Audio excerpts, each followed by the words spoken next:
together with Earle Sports Bets. Yeah, the twins, they be checking in, stacking up. Green is the scene that you're stepping in. Winning is a trend, and we stay making dollars. Nerd talk with the sports bet scholars. Yeah, it's R.I.P. to the bookies.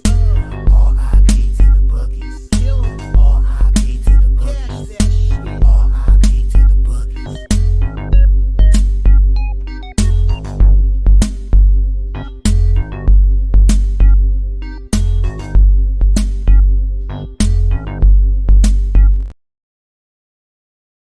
We are live. Welcome back to another edition of the Earle Sports Bet Show. My name is Nicholas Earle. We'll be joined here by my brother and Tim in just a little bit.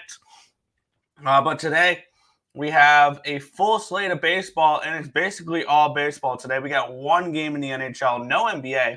We'll have NBA tomorrow, and then hopefully none until, June 6th. So hopefully we'll have a nice break from the NBA after tomorrow's game, hopefully. But before we get into today's games, before we get into today's slate, we'll take a look back at what happened yesterday. One went right, one went wrong in the world of sports betting. Overall, yesterday, another losing day. It's just can't get things to just go my way, which is it's annoying. And I mean, it is what it is, I guess, but it's just been a rough run as of late, and it continued yesterday. WNBA split out 1-1. Won with the Sparks plus 4.5. They won outright, and then lost with the Sky plus 2.5. Probably should have just taken money lines with both of those there, because then I would have been up a little bit, but it is what it is. In the MLB, went 3-5, down 2.40 units. Now I think I'm up a unit-ish in the MLB on the season now. It's just been humbling, I guess, the last few weeks, just the way I'm losing games.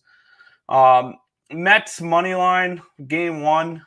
If you told me that I was going to get plus 162 on a home team against a team that was minus 190 on the road, minus 200 on the road, that lost 5 games in a row, my team would be leading the entire game, basically. I would get 7 shutout innings from the starter, and be leading going into the 9th. And the team, the big road favorite that lost 5 in a row, needed extra innings to beat my plus 160 dog. I'd make that bet every single day of the week. And it's just been a case of good bets, bad results, I feel, which eventually will swing in my direction. The Braves run line comes through. They win 2-0, so they barely squeaked out that run line. Mets game 2 was a loser. Royals first 5 was a loser. They put up 2 runs in the 5th to tease me a little bit and lose 3-2 there. Rockies first 5 plus 102 was a loser. They end up tying it in the 6th. They scored 4 runs in the first 5 innings and still did not get the first 5 money line. That was annoying. Team total over 4.5 for the Rockies did come through, though, as they lost 13-7. Padres money line comes through, and the Astros were up 2-1 heading into the 8th, and then give up 3 runs in the bottom of the 8th to choke the game away. It's just the teams just can't close out games for whatever reason. I had multiple teams that did that yesterday to me. And then the NHL, I was extremely invested in, and it ended up being 1-2. One loss, 2 pushes. Florida first period puck line was a loser. They lost the first period outright, 1-0. And then Panthers team total over 3, pushed. Panthers -1, pushed. As they finally win an overtime game. And I put this out on Twitter yesterday, that I said it was nice to finally see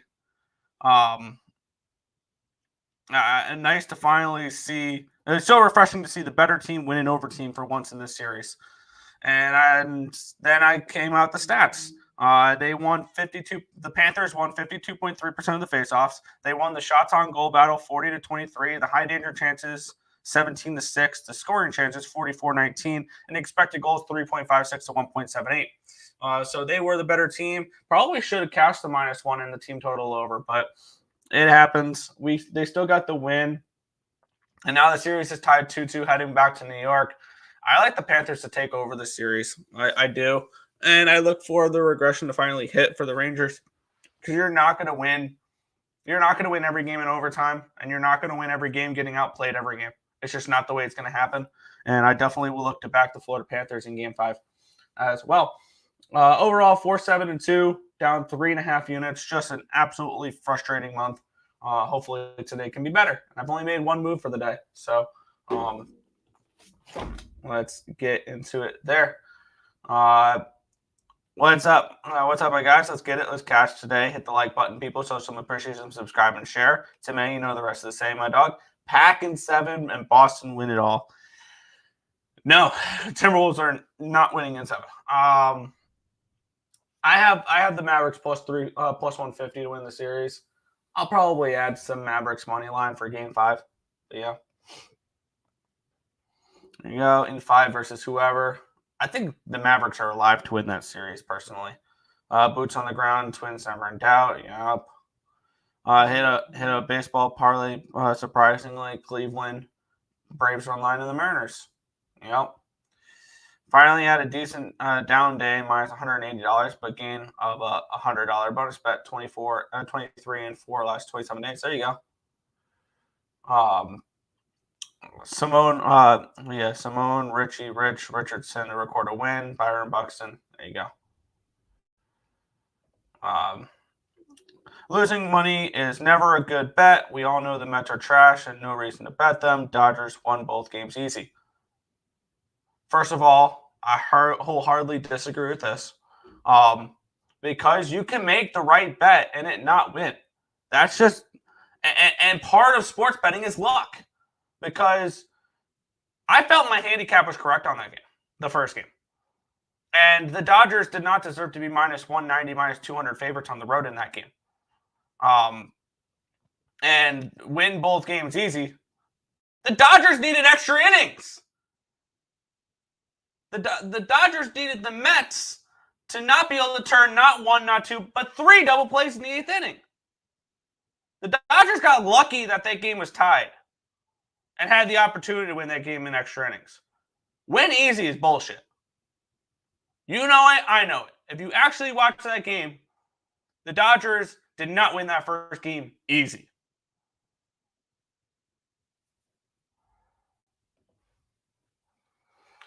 Sam Reinhart, there you go. And Verhage. Yeah, Reinhart with that nice game winner. Love that. Love to see that. Twins, Jays, Brewers lost, Giants, under 8.5 in the Dodger game. Yankees, Padres run line, and Rangers. There you go. Anders Lee won the King Clancy Award. Yeah. There you go. Yeah, I saw that. Yeah. Good morning. What's good, Real Deal Prime? Will Smith signed with the Sharks. Interesting. Rangers' second line is carrying that team. Yes, Zibanejad and Kreider have been non-existent in the playoffs so far. And here's your fun stat of that series so far. We're through 4 games. The Rangers have won 2 of them. Sergei Bobrovsky has more points than Kreider and Zibanejad combined. Let that sink in. Sergei Bobrovsky, the Florida Panthers goaltender, has more points than Mika Zibanejad and Chris Kreider combined. Yo. Yep. That Dodger first game was a sweat. Goddamn. Yeah. Regardless of the lines, Dodgers are a better team than the Mets, period. Well, no fucking shit, dude. No duh. The Dodgers are 3-1 to win the World Series. The Mets are nowhere near it. Regardless of the lines are the great equalizer of sports betting. Until you understand that, I don't know if you're a winning bettor or not. Regardless of the lines. Well, no doubt they're the better team. They're minus 200 on the road. Thanks for stating the obvious. Let's go Oilers and Panthers. Yes. LL Bob has more points combined. Yeah. He has more saves too. I would sure hope so. Let's get into some hockey here. We have the Dallas Stars and the Edmonton Oilers minus 135 favorites, total 6 in this opening game. Let's get up the line history here. As we have this line opened up with the Edmonton Oilers as minus 125 favorites. It's now minus 134. So we have a line movement towards the Oilers in this game. And then we had this line open up at a 5.5. And for once this year, the series is now we have a 6. So the lines move towards the over, and the line moved towards these Edmonton Oilers with their backs really up against the wall in this game. And we have no tickets for the side here in this game. And we have 84% of tickets and 84% of the cash is on the over in this spot, with the line going from a 5.5 to a 6. Now shop around. Some books are still offering 5.5s. And when we look at this matchup here, I look for the Oilers to tie up this series like the Panthers did last night. I look for both these series to be tied 2-2 heading back to the original start point of the series, and we have best of threes going forward with these series. That's what I'm looking at here. One thing I've noticed with the Edmonton Oilers, and this is why they've lost the last 2 games, Leon Draisaitl has no points. He had a goal in the first game. He's done nothing since. I look for him to get on the score sheet tonight in this game. If you want to look at Draisaitl props, I think he's worth a look. I look for the Oilers to tie up this series. I think this line is kind of indicative of that. The line moving towards the Oilers here. They're the desperate team. I get it. The Stars have been really good on the road here, but they're not going to win every game on the road. Winning road playoff games is difficult to do. And I look for them to I look for the Oilers to step up in this game with their backs up against the wall. I got him at minus 130 last night. I'm on the Edmonton Oilers. That's the only play I've got going into this card tonight. And I lean Oilers first period as well. Interested to double down on them here in this game and take them first period full game because I look for them to step up after losing the last game as well. You can get a minus 125 over on Caesars for the first period. I lean in that direction as well, but I'm just playing the full game at minus 130.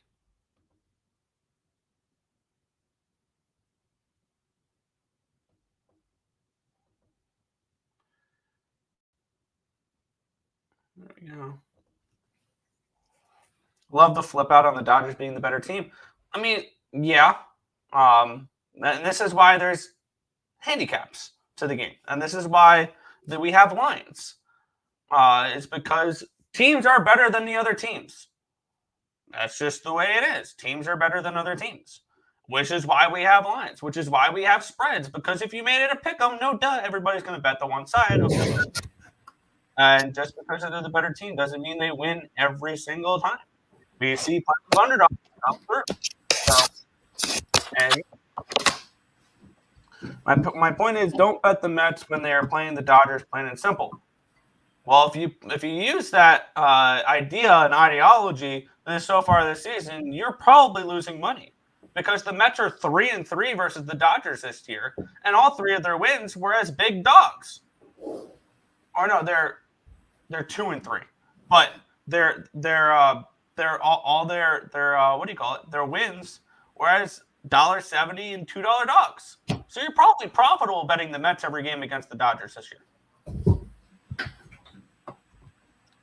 Because that's where regardless of the line, makes no sense. Because of the line, the Mets are still profitable versus the Dodgers this year.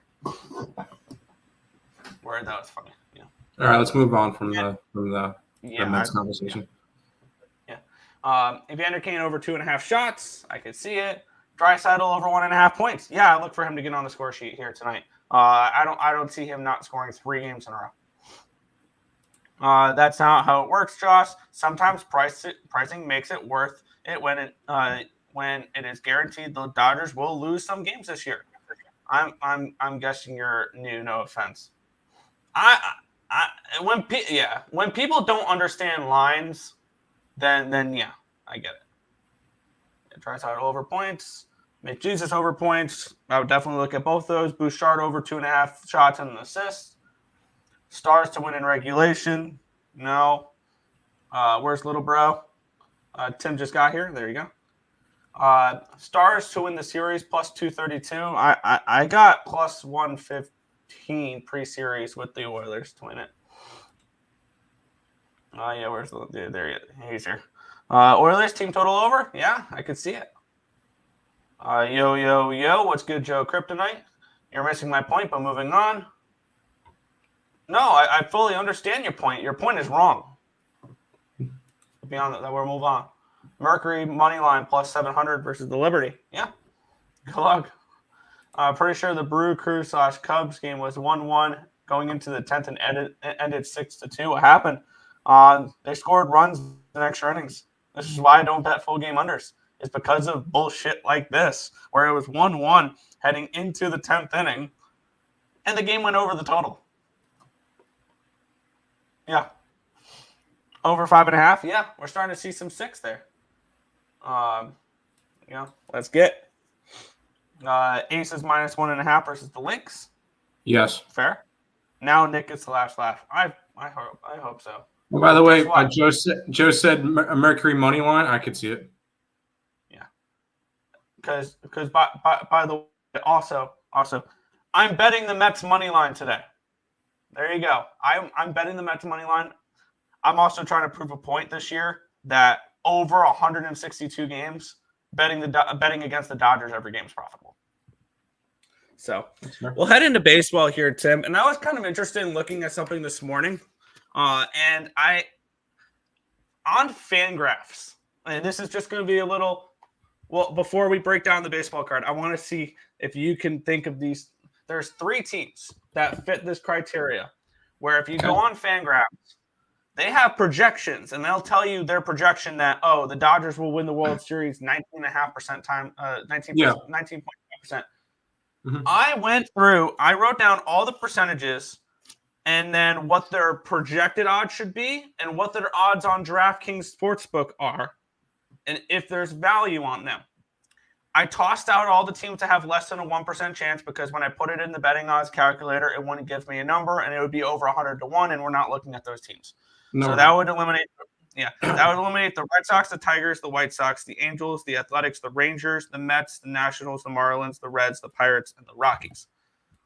With the highest of any of those being the Rangers at 0.9% chance to win the World Series. There are 3 teams where their DraftKings odds are higher than what they should be.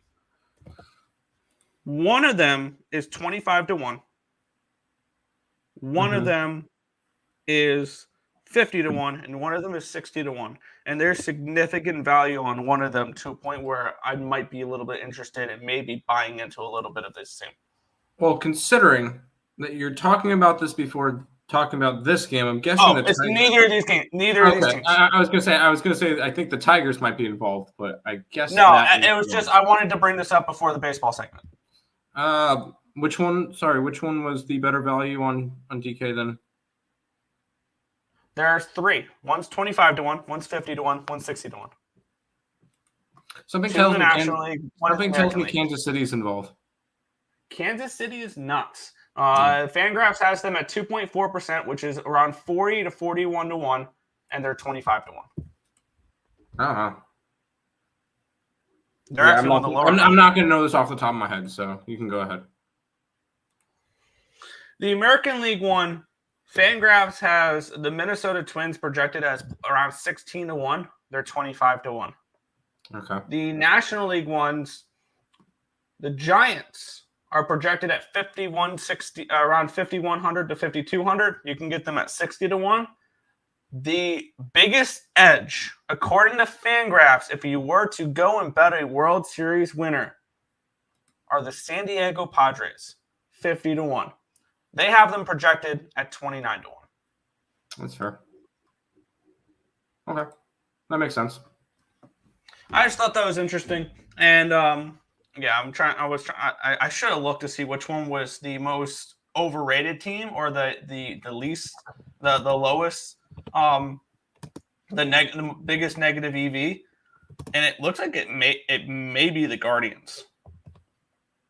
Guardians or Cubs, actually, it looks like it is. So I'm so glad I'm holding on to Cubs right now. All right. Let's get into some baseball. I thought that was a little cool little segment tangent to go off on before we get into the card here. We start at 12:40 p.m. here, so first pitch in just about an hour and 50 minutes for this game. And we went over this one yesterday to a point where I didn't bet it, and I know you didn't either. This line opened up at a 150. It's now down to a 143 for the Tigers. So we have a little bit of a different line history in this one. Yesterday, the line moved towards the Tigers. Today, it's moved away from them. Line opened up at a 7. It's down to a 6.5. So we have a move towards the under, and we have a move towards these Pittsburgh Pirates, expecting maybe Tariq Skubal is a little vulnerable in this game. We have 99% of the tickets and 90% of the cash is on the over in this game, with the line moving towards the under. Now it's a 6.5 now. So there's that. 16% of the tickets and 48% of the cash is on the Pittsburgh Pirates, with the line moving towards them. We have Jared Jones versus Tariq Skubal.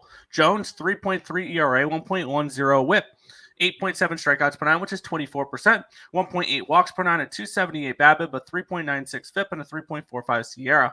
On the flip side, Tariq Skubal, 2.67 ERA, 0.96 whip, 10.98 strikeouts per 9, which is 31%, 1.48 walks per 9 at 293 BABIP, a 204 FIP, and a 2.61 SIERA.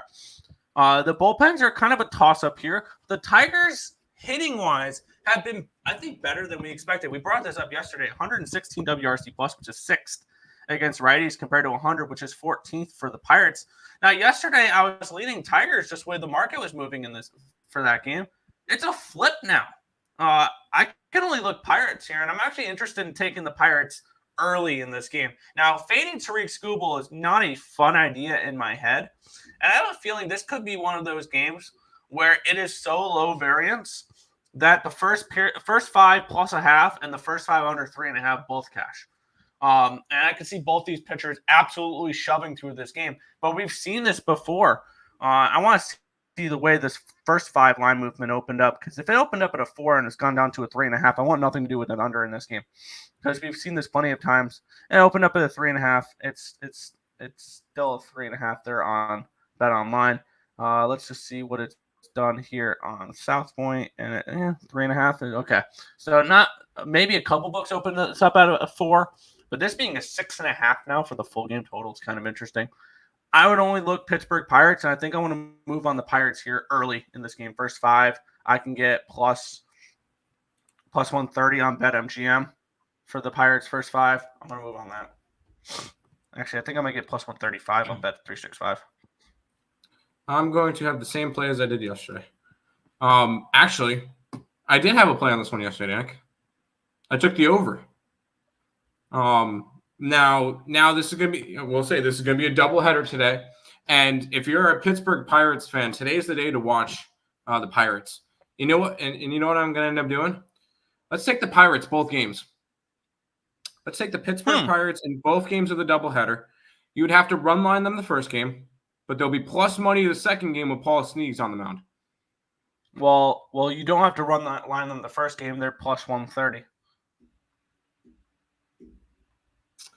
Covers, I'm looking at the covers page, and it has them at minus 140. So I guess they mistaken that one. But let's take the Pirates both games. I think they take at least one game of the doubleheader because they have their top 2 pitchers on the mound today.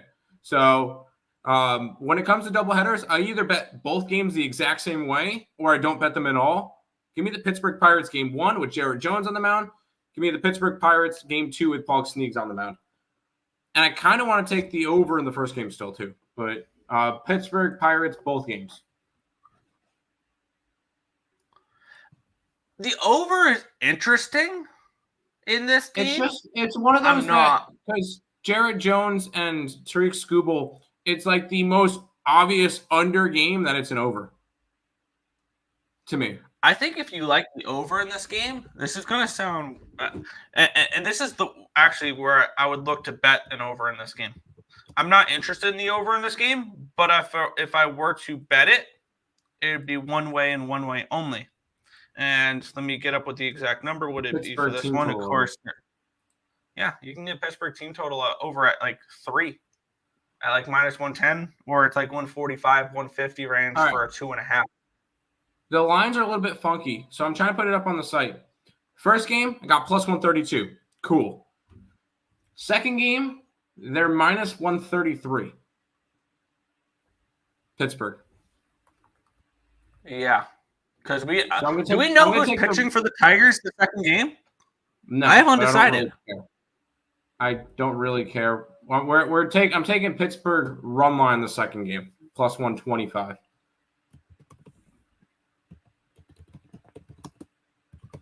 Fair. I'm staying off the second game because I know this may sound pretty basic. I would like to know who's pitching for the Tigers first. That's fair. I feel like that would be some pretty valuable information to know. I'm not really overly concerned about it, though. But I am going to take the Pittsburgh Pirates first 5 for game 1. And I'm getting that at plus 130 over on Bet365. So I'm going to go with that. Yeah, all I care about is who's pitching for Pittsburgh, and it's their 2 best guys. So fair. Back to the chat.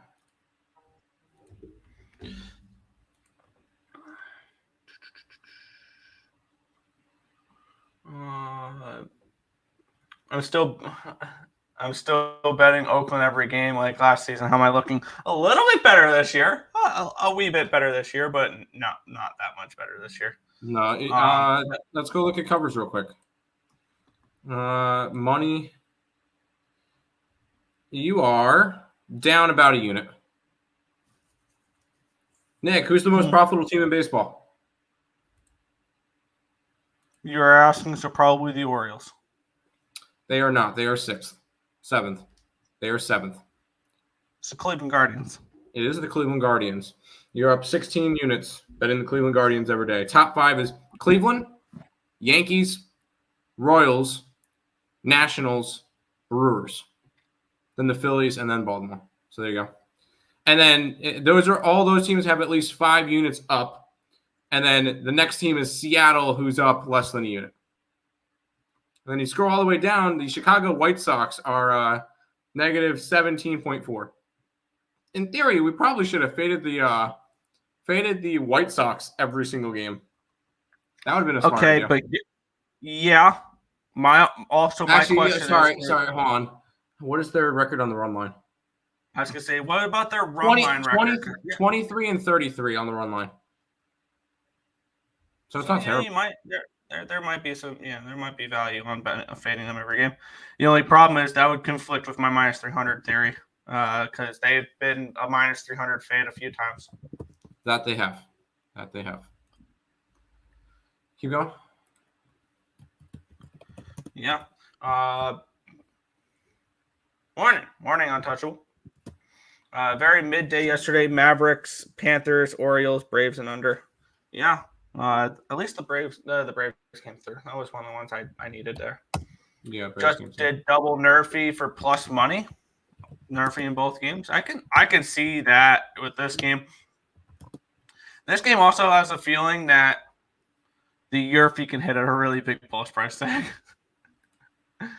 What is the 1 second? I wanted to see real quick. First inning total. Plus 120 on Caesar Sportsbook for the Nerfy for game 1. Nope, can't. Both pitchers last game went way over. I mean, yeah. Yeah. And it's a 6.5. Yeah. Pass. Over 6.5. Yeah. I just heard this year teams are 2-10 to being able to sweep the doubleheader. When we bet when Tim mentions those, it's really back in the dog both games, hoping they split and you make profit from the plus money. Yep. Even if it's a little even if I hit Pittsburgh game 1 and lose Pittsburgh run line, I'm up $32 or 0.32 units. And if I hit both of them, bada bing, bada boom, I'm up 2.5. So, and you normally don't lose both of them that often. So, yeah. except for when teams choke multiple run leads late in games. But that's beyond the point. Supness. Let's go, Lex. Jones and Skeens. Yep. Lean Pirates odds should be -110 on both sides. I kind of agree with that. And I get it. Paul Skeens has been awesome this year. And actually, I wouldn't say Tariq Skubal. And I wouldn't say -110 on both sides because Tariq Skubal still has the pitching advantage. The Tigers are the better team. I would say more like -125 would be more of a reasonable price tag. I see Kiter Montero for DK. Every other book is blank or does not have game 2 yet. I appreciate it. I have no idea who that is.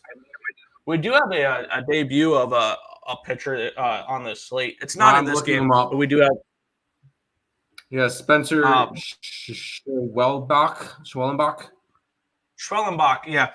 We'll get into him when we talk about the Braves later. Yes. But one thing I got that all I of did his hear about him information. he's very similar to what they did last year with AJ Smith-Shawver, and the year before that with Spencer Strider. He basically went from AA up to the majors. That's kind of what you're supposed to do. Yep. Yeah. Because honestly, I still think AA is better than AAA, like overall talent-wise, because AAA has those lifelong minor leaguers in there as well, like players like the Ben Gamels and things like that. But we have the St. Louis Cardinals and the Cincinnati Reds. We have the Reds as -115 favorites with a total of 9.5 in this game.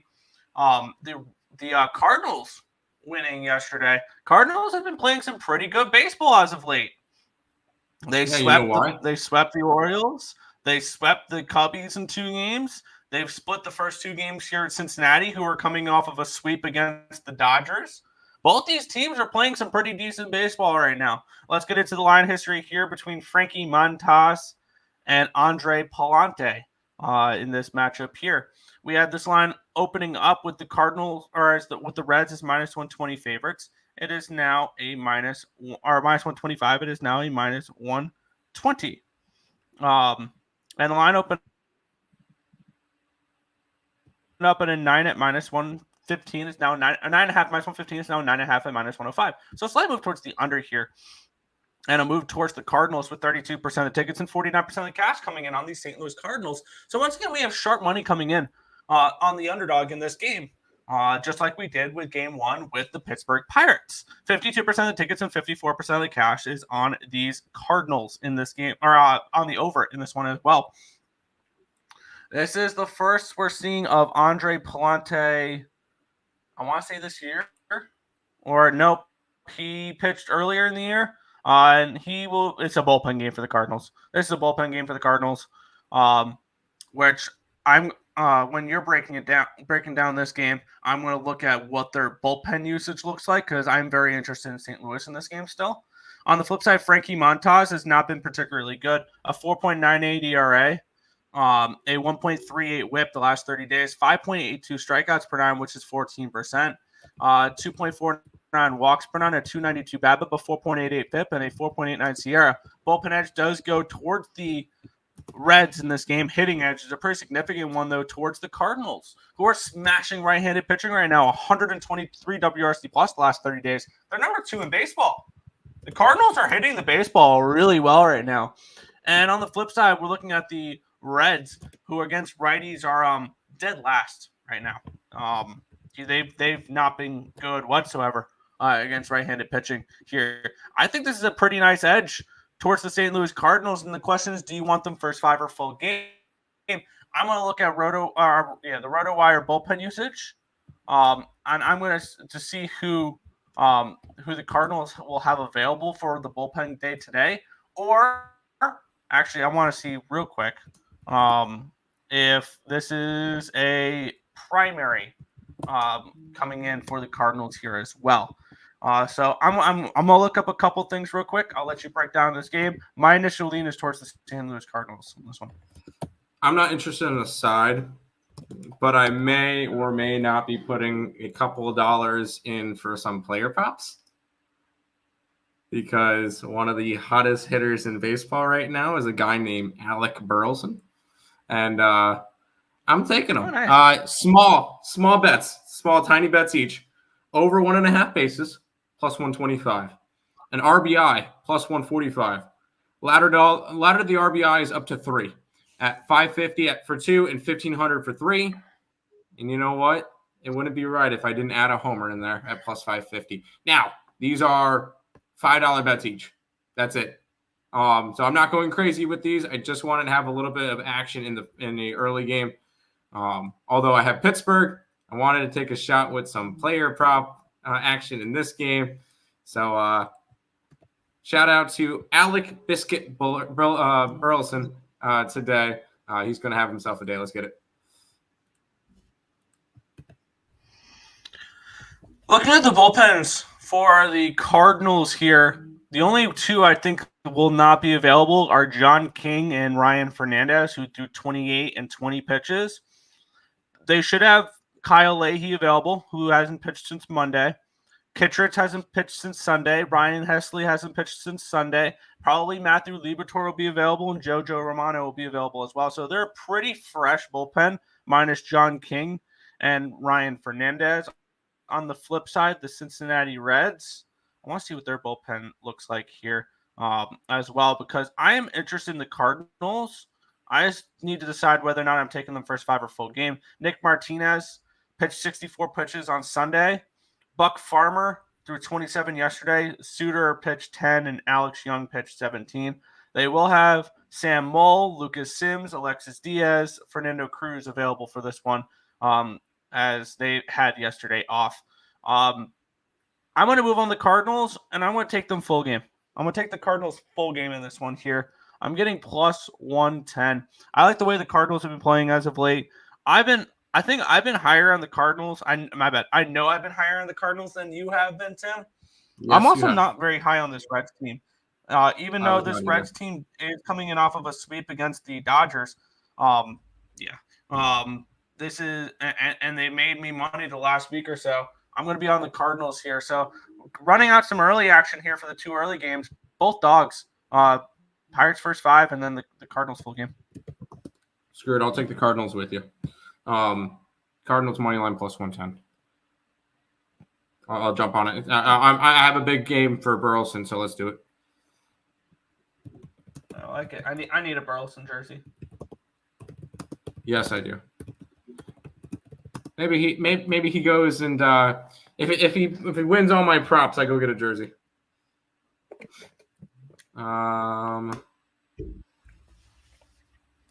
Reds money line, no. Let's paint the town red, no. Both the pitchers don't win. Cardinals money line. Cardinals team total over. Oilers in the over. I'm on the Reds like yesterday, even though they lost. St. Louis money line. Let's go Cardinals today. Let's go Alec Burleson today. Nick, let's jump into this one. Yeah, World Series rematch. We did not have this line available, and it ended up being Nathan Eovaldi as starting for the Rangers yesterday. Today, it'll be Ryan Nelson and Dane Dunning here. This line opened up with the Texas Rangers as minus 125 favorites. It's now minus 132. So we have a move towards Texas in this game. Line opened up at a 9 minus 115. It's now a 9 at minus 108. Let's take a look at the line history here. In this one, 83% of the tickets, 94% of the cash is on the Rangers. The line moving towards the Rangers, 90% of the tickets and 90% of the cash on the over. The line moving slightly towards the under. Immediately has me under or nothing. The only problem is Ryan Nelson. 7.23 ERA, 2.09 with the last 30 days, 7.23 strikeouts per 9, which is 16%. 2.41 walks per 9, a 4.64 BABIP, a 3.88 FIP, and a 4.01 Sierra. On the flip side, Dane Dunning, 4.05 ERA, 0.98 WHIP, 12.15 strikeouts per 9, which is 34%, 1.35 walks per 9, a 3.13 BABIP, a 1.85 FIP, and a 2.25 Sierra.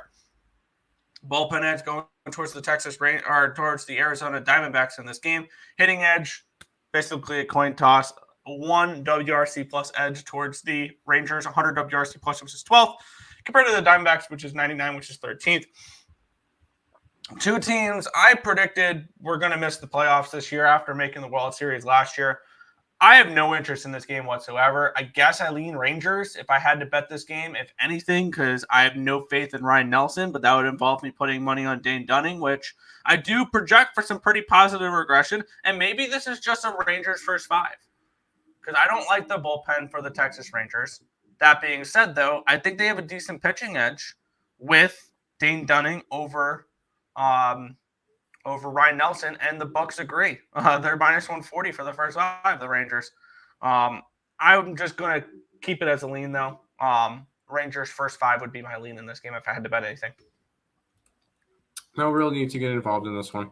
Obviously, I was a lot higher on Arizona than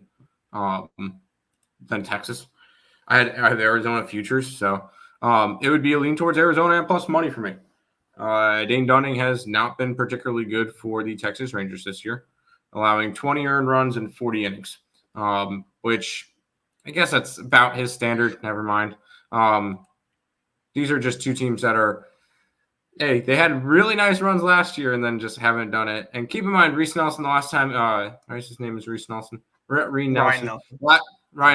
The last time he pitched, 5 innings, 5 strikeouts, no earned runs against the LA Dodgers in a 6-0 win. So he's coming off of one of his best games in his career. And I could see a little bit of a down spot here, but not enough for me to want to get to either one of the sides. I like my action that I have in the early games, so I'm just going to stay off this one. Although World Series rematch normally would be a lot of fun. Yeah. Over. I can see the over. Any other WNBA, I'm opposed. I'm opposite Mystics spread in the under. I'm on the over. Lynx spread in the over. I'm on the Aces, and I am on Phoenix. Now, this series has been a little bit wonky. Yeah. It's crazy, Tim. The Giants have an over 500 record, and the Phillies are losing baseball games. Whoa. It's almost like when they play a team that has an over 500 record, they struggle. So we'll see what happens with this Phillies team going forward. I was hoping they were going to continue to win a little bit here because I have it June 10th. I'm going to grab the Phillies under their win total live, which I'm hoping for like a 102.5, 103.5 range. I'm hoping they still continue to win some baseball games here. But let's get into it here. We had the Philadelphia Phillies and the San Francisco Giants. We have Kyle Harrison and Christopher Sanchez in this game. Line opened up at a 120. It's up to a 127. So we do have a move towards the Philadelphia Phillies in this game. Line opened up at an 8, minus 115. It's down to an 8 at minus 103. So a move towards the under and a move towards the Phillies. 94% of the tickets, 93% of the cash is on the over, with the line moving towards the under, and 70% of the tickets, 85% of the cash is on the Phillies, with the line moving towards Phillies in this game here. The way that both these two teams are heading, though, against lefties as of late, I really don't want too much to do with an under in this game.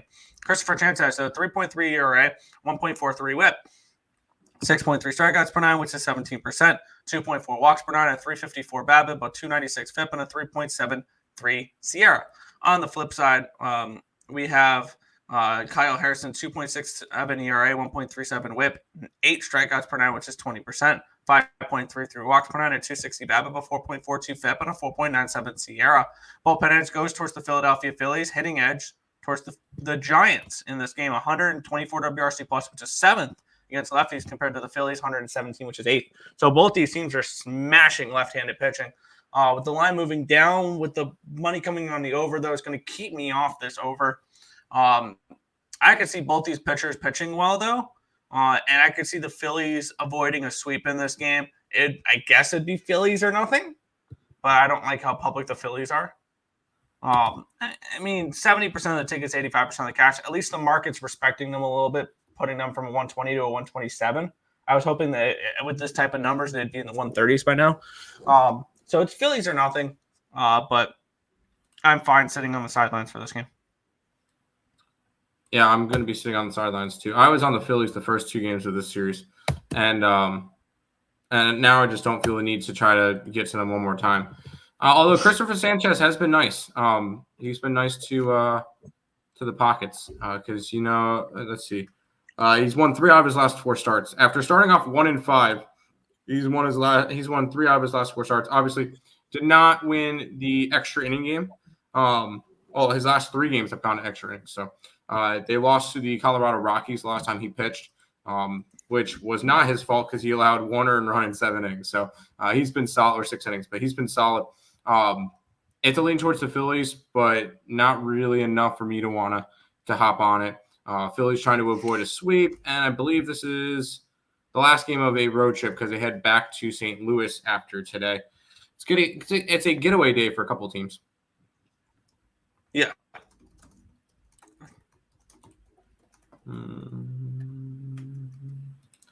Y'all, you call that action in early games. I cap that as a parlay teaser. That's fine. Giants money line. Sanchez walks over. Giants might sweep. They could. Pass. Pretty mad. I had Giants team total over yesterday. They had, and their higher payout money lines hit instead. Gross. Pass. Sorry, you're on the over 7.5. It's dropped from 8 to 7.5. So I don't know. Let's head to this one, and I'll go put it up on the site. Yeah, the Padres, a team I was talking about at the start of the show, as a team maybe with some value. The National League is going to be interesting because I think the floor for the National League is lower because like the team that might get in is the 6 and the 7 in the wild card. It's not going to be the greatest. But with if the Padres sneak into one of those spots and they get the Dodgers in the first round, you think they're really scared of the Dodgers? The Padres have actually played well against them this year, and we've seen them beat them in the playoffs before. So I would have no problem adding the Padres, maybe a little bit in my National League portfolio, I guess you can call it. I have the Cubs, I think 11-1 and 20-1. I mean, if I go ahead and grab the Padres, have the Padres and the Cubs, I think I can be in a decent spot. And basically, as long as it's not the Phillies, the Braves, or the Dodgers, I'd be happy, really. Because I don't know who else would be coming out of the National League other than those 5 teams: Cubs, Padres, Dodgers, Braves, and Phillies. Maybe you throw the Giants in there. I don't see the Giants as a threat like that. Giants don't have the offense to get there. And it's in the NL Central, I see the Cubs winning that division still, but like the Brewers are not a team I see going. Brewers, yes. As a World Series? For the World Series? I personally have a World Series ticket on them. I mean, I guess it's a long shot. The one concern for the Brewers come playoffs for me will be offense. Their pitching is great. I love their pitching. That's even losing Corbin Burns. Yeah. Even losing Corbin Burns, they've got some guys that stepped up, and I believe they're getting Brandon Woodruff back sometime this year. They should be. So keep that in mind too. Yeah, no, I would go Brewers. But I also have their ticket. So you would have potentially, you could say 6 teams make it out of the National League. Yes. I would add the Brewers to that list. I think the Brewers can make it out of the National League. Dodgers, Padres, Cubs, Brewers, Phillies, Braves. Yes. Yeah. The Padres opening up at -170 favorites. It's now 175. So we do have a move towards the Padres. Line open up at 7.5 at even money. It's down to a 7 at -115. We have 90% of the tickets, 98% of the cash is on the Padres in this game, with the line moving towards them. We have 56% of the tickets, 50% of the cash on the over in this spot as well. Taking a look at the pitching matchup here, we have there we go. Braxton Garrett taking on Yu Darvish. Garrett, 5.3 ERA, 1.02 whip, 9.16 strikeouts per 9, which is 24%, 1.45 walks per 9, a 288 BABIP, but 2.75 FIP, and a 2.67 CR. Braxton Garrett has probably been one of the brighter sides of the Marlins so far this year. And maybe you're able to turn Braxton Garrett and Jesus Luzardo into some pretty decent prospects to continue a rebuild. I definitely don't expect either of those two to be with the Marlins after the deadline. Yu Darvish is a great 2 or 3 to have in your rotation if you're the Padres. 2.12 ERA, 0.78 WHIP, 8.8 strikeouts per nine, which is 26%. 1.2 on walks per nine, a 2.03 BABIP, but 3.33 FIP, and a 3.08 Sierra. Bullpen edge goes towards the Padres. Hitting edge is split. The Padres against lefties, 88 WRC plus. The Marlins against righties, 88 WRC plus. They're the exact same. Yeah, with this line, it's going to be a -1 line, but I'm going to be on the Padres here in this spot. And this Padres team looks like a lot of fun. And I know I keep hyping them up throughout this show here. They look like so much fun. And nobody wants them this year. Like, nobody in the futures market wants this team this year. So I wouldn't be surprised within the next week or so I move on the Padres for a little futures. Just as that long bomb. They're 50-1.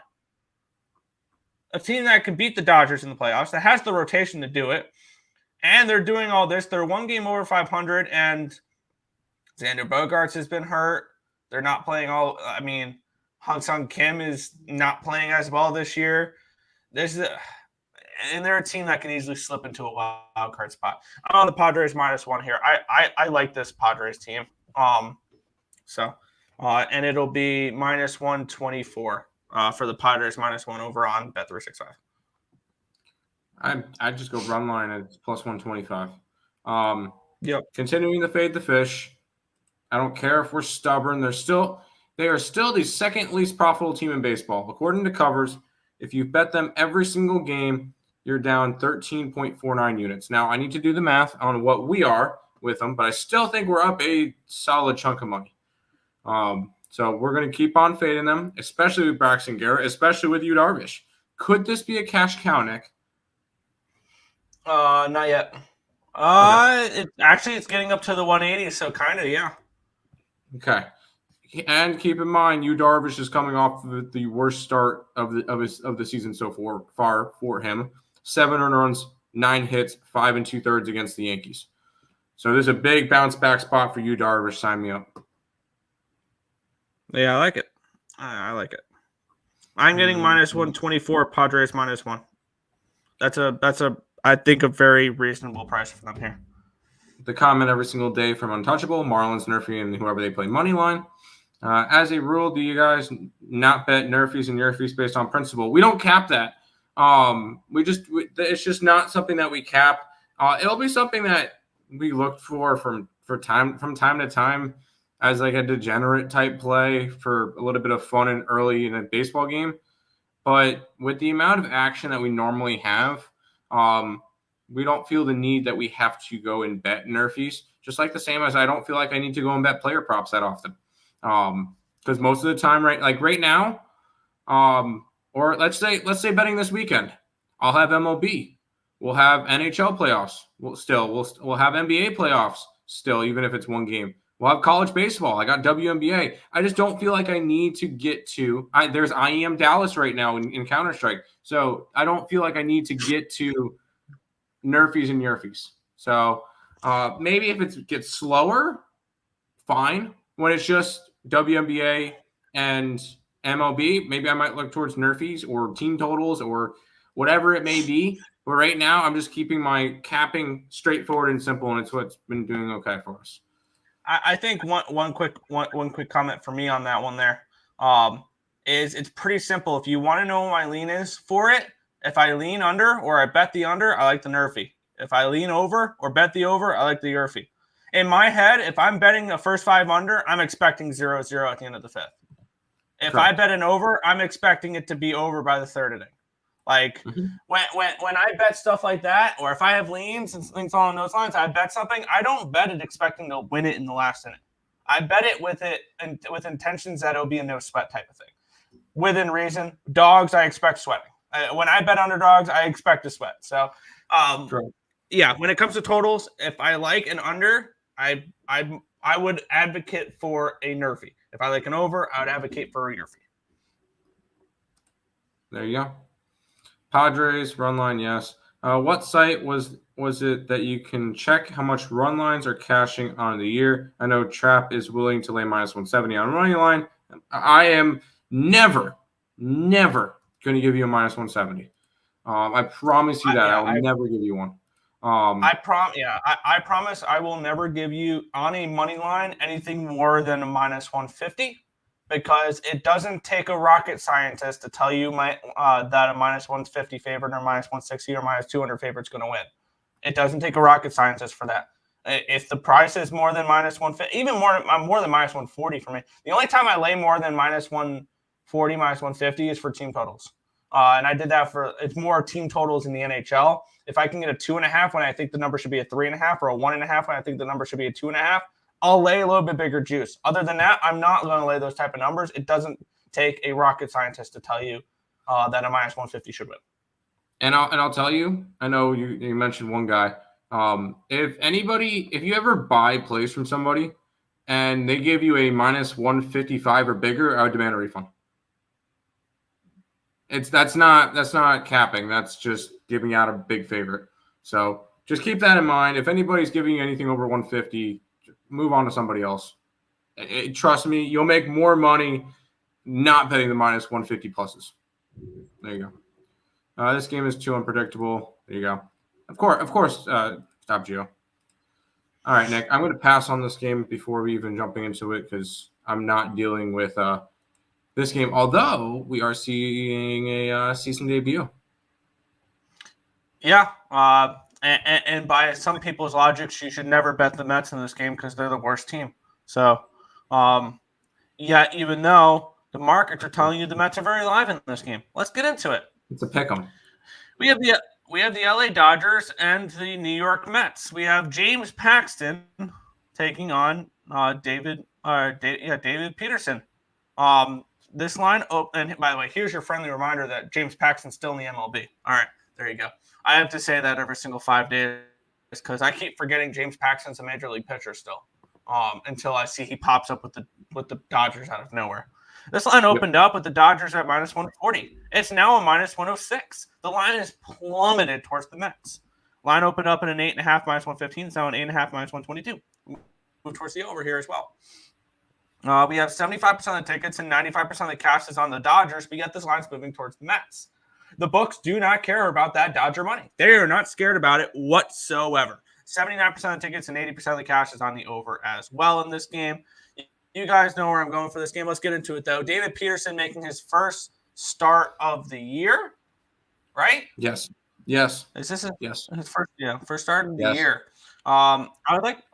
Are you able to see what his rehab starts looked like in the minor leagues? Not that they matter, because for veterans like him, it's just getting the mechanics down, things along those lines. James Paxton, 4.13 ERA, 1.34 WHIP, 5.4 strikeouts per nine, which is 14%, 3.49 walks per nine, a 259 BABIP, a 5.38 FIP, and a 5.22 SIERA. His ERA is finally regressing because we finally saw him get hit last game against the Reds. Where he was throwing in the ERAs of 2s, but his expected numbers say he should be in the 4s, close to a 5. And now we're finally seeing the 4s in the last 30 days for James Paxton. And I expect him to continue getting hit here. I would love to fade James Paxton in this game. And yes, I get it. It's the Mets. I'm on the Mets here, minus 105. I'm not touching it. And by the way, here is your stats for David Peterson in the minor leagues. He got to start 6 games among single A, double A, triple A. He pitched 23 2/3 innings, allowing 3 earned runs, 19 hits, and 35 strikeouts. So he was dominant. It was minor leagues. You should be dominant. He was I will say, he was a high recruit draft pick in 2014. First round pick. He was a first round pick in he was originally drafted by the Boston Red Sox in the 28th round of the 2014. Then he decided, you know what? I'm going to go to Oregon. Went to Oregon, 2017 draft, 20th overall by the Mets. So obviously the Mets have some hope in him still that they're keeping him around. I want to see him pitch in the majors before I touch him. So nothing for me in this game. If you want to put the Mets up on the site, have fun. I'm not going to stop you. I don't put the Dodger fade up on the site. That's just for me. So if you don't like it, I don't put it up. I don't care this game. You're fine. Morning, guys. Dodger team total over. No. What's up, fellas? The Dodgers for minus 132 in FanDuel is now this morning is now a pick'em. Fade, Jimmy, go, Peterson. There you go. Definitely worth the DK up to promo in case Mets shenanigans. I can see that. Is there any value on NL East future win totals right now? Yes. Win totals, not yet. Hear me out on this one. I have a date written down just like I did with the Astros. June 10th. Phillies under their win total. And look for a 102.5, 103.5 range. I expect them to continue winning against bad teams the next couple weeks. But then when they get back from London after playing the Mets, their schedule actually gets difficult. So I expect them to drop some games there. And you're telling me the Phillies are only going to lose 60 games this year? I don't see it. Dream -2. That's a 2 now? I was looking towards the Mystics at like 4.5 last night. Maybe you're in the Mets game. I think Peterson will be the Dodgers do hit lefties pretty well. The Dodgers do hit lefties pretty well, and we've seen the Dodgers put up runs early in games. Well, let's go to this one, Nick. Yeah, we have the Baltimore Orioles minus 185 favorites, total 7.5 in this game. Let's take a look at the line history in this one here. Corbin Burnes and Cutter Crawford.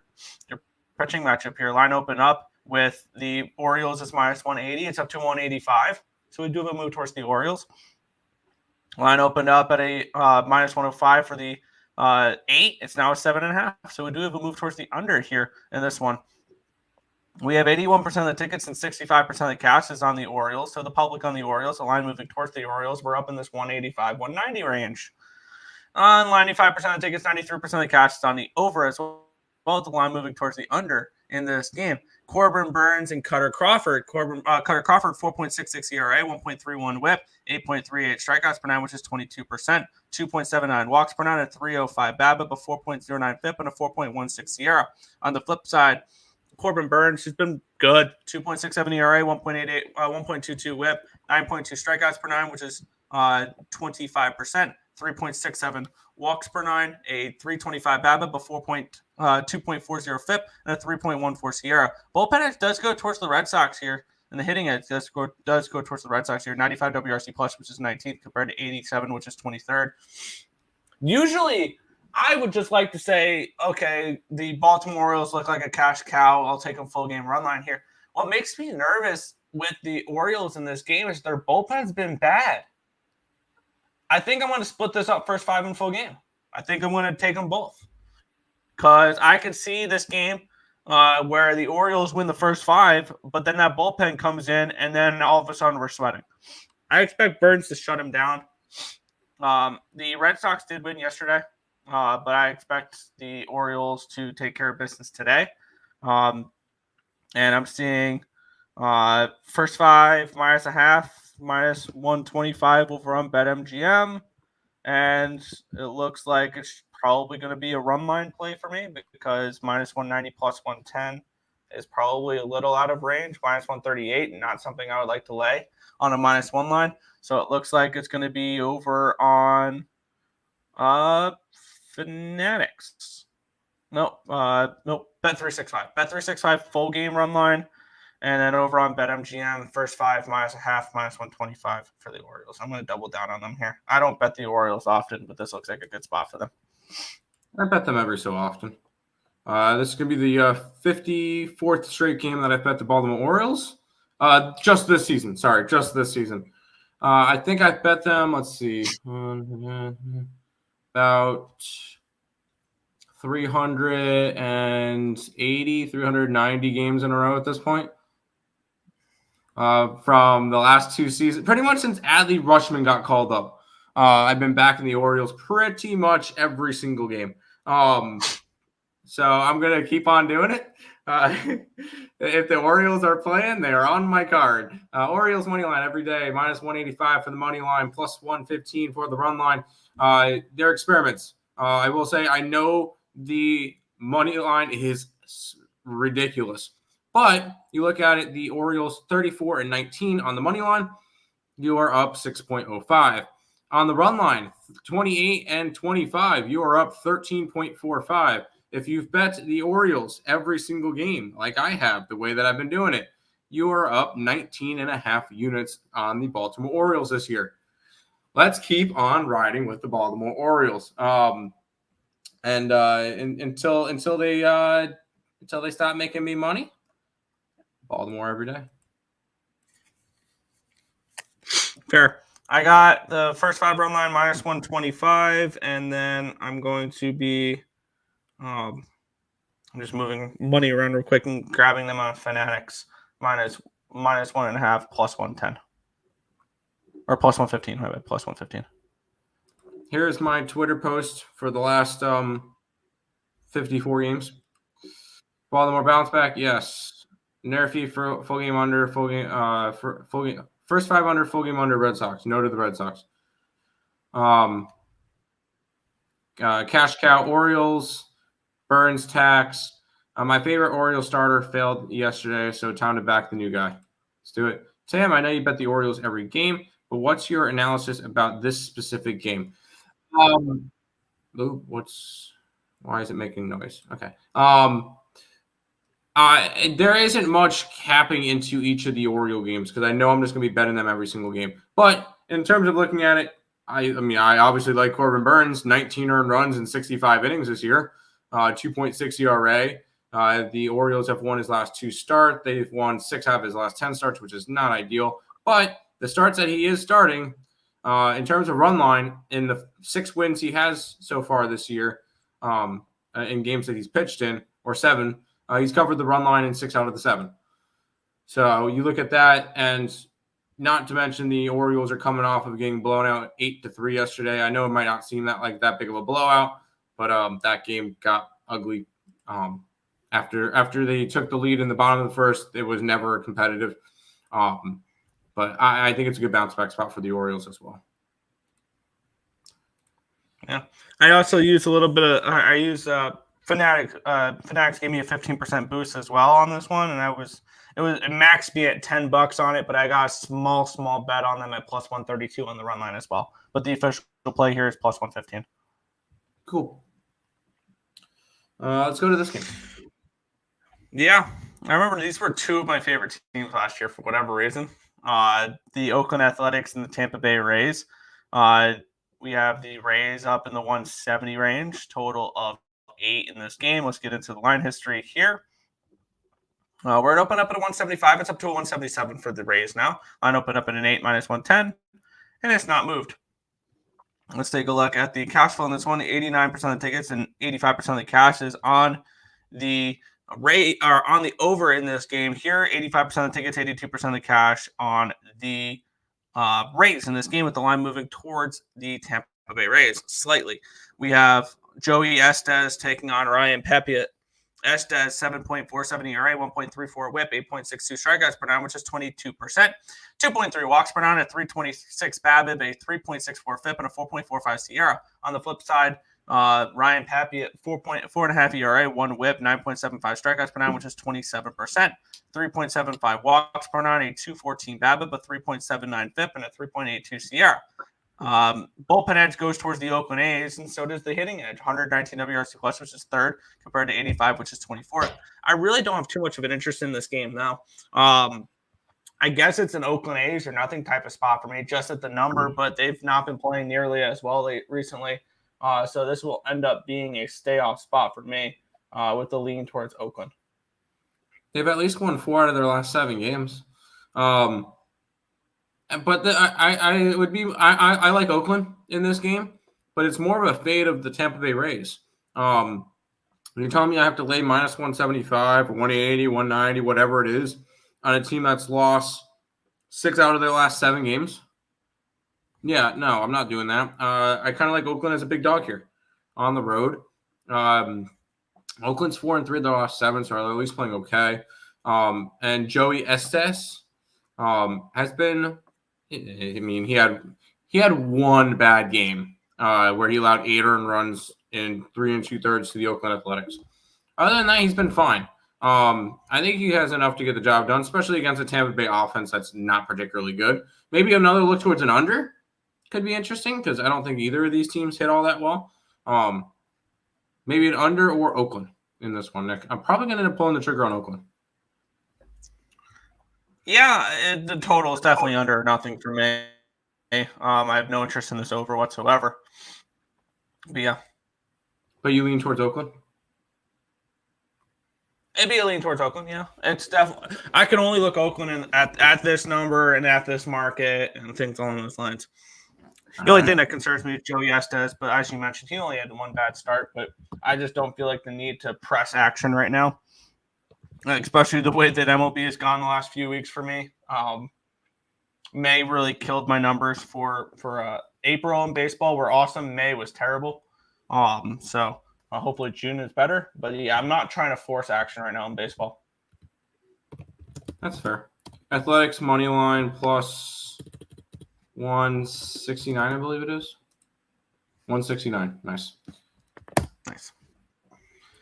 Give me Blackburn back and forget this Rays. Forget this game. Rays sold me yesterday. I don't know where you went. Did Blackburn get hurt? Did I just completely miss Blackburn getting hurt? Probably. Took the under 8. I can see that. Let's go A's. Let's go. Let's get it, Jeff. Under A's money line. Let's ride.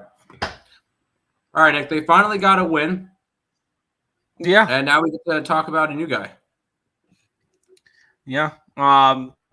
Which we have. Do you want me to break him down before we jump into the game fully? Schwillenbach. Go for it. I know he was a highly touted prospect that just skipped AA, right? Or skipped AAA. Spencer Schwillenbach was a, let's see, he went to the University of Nebraska, which is, I believe, yeah, that's it. Yeah. Out of the Big Ten. He went second round in the 2021 draft. So 2021, he's up in 2024. So that kind of is all you really need to know. So far in the minors, he has not pitched in the minors this year. He does not have any stats in the minors this year. But, or I don't see any at the moment, but we'll see how he goes. 2023 stats, he got to pitch in 13 games. Oh, wait, that's batting stats. That's why I'm not seeing anything. Here's pitching stats. 2024, 6 starts, 32 innings, 9 runs. What? Yes, he's been shoving. 32 innings, 6 starts, 9 earned runs, 26 hits, and 34 strikeouts so far in the minor leagues this year. So he has been solid. So there you go. For some reason, it was looking under hitting stats, and that's why I couldn't find anything. Yeah. Gotcha. And he's somebody that, I mean, they did this with AJ Smith-Shawver 2 years ago, or last year, and they did this with Spencer Strider the year before. The Braves have no problem fast-tracking pitchers, and that's one thing we have noticed with them. And I think that tells you a little bit something. I think Schwellenbach is going to be a stud for the Braves. I think this is a great find for them, and he's going to be really good for the Atlanta Braves. And I think this is a great matchup to start him off with is the Washington Nationals. He is going against Mackenzie Gore, 2.96 ERA, 1.21 WHIP, 10.21 strikeouts per nine, which is 26%, 2.96 walks per nine, a 288 BABIP, a 3.38 FIP, and a 3.43 Sierra. Bullpen edge goes towards the Braves. Hitting edge goes towards the Braves, 104 WRC plus, which is 10th compared to 84, which is 25th. Now, when looking at the June 10th date, when the Philly schedule gets tougher, I know I'm going to be betting under the Philly win total. The other question I got to ask myself is, am I going to add the Atlanta Braves to win the National League East as well? You should. I think the answer to that is yes. And I think if you want the Atlanta Braves to win the National League East, I'd bet it sooner rather than later. Because what is everybody seeing with this Braves team right now? Spencer Strider went down. Ronald Acuna just went down. But they got reinforcements. Austin Riley is back. Sean Murphy is back. This Braves team is going to be just fine. They're going to be fine. and they're going to be deadly. I truly think so. Let's get into the line history. I'm all sidetracked here on Schwellenbach that we haven't even gone over the line history in this game. Here, this line opened up at a 150. It's down to a 148. Line opened up at a 9. It's down to an 8.5. So we do have a move towards the under in this game, and we have a move towards the Nationals slightly. 79% of the tickets and 79% of the cash is on the over, with the line moving towards the under. I would like to back Schwellenbach in this game. I do. 89% of the tickets, 72% of the cash is on the Braves. I can't do it on the side, though. I can do it on the total, though, because I do like Mackenzie Gore. The Braves offense does not scare me right now. And the way that the Nationals are hitting doesn't scare me for an under either. And looking at this matchup here, I see this as one where Schwellenbach can shove, and I can get a first 5 under in this game. And that's, I think, my ultimate interest in this game more than anything is the first 5 under, which I can get minus 114 over on FanDuel.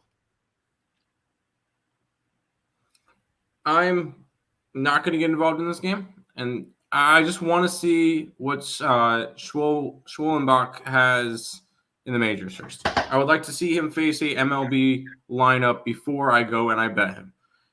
Because with a lot of these pitchers, you don't know what you're going to get. And, well, you do. It's going to be one of two things. He's going to go 6 innings, no earned runs, 10 strikeouts, a walk, maybe 5 hits.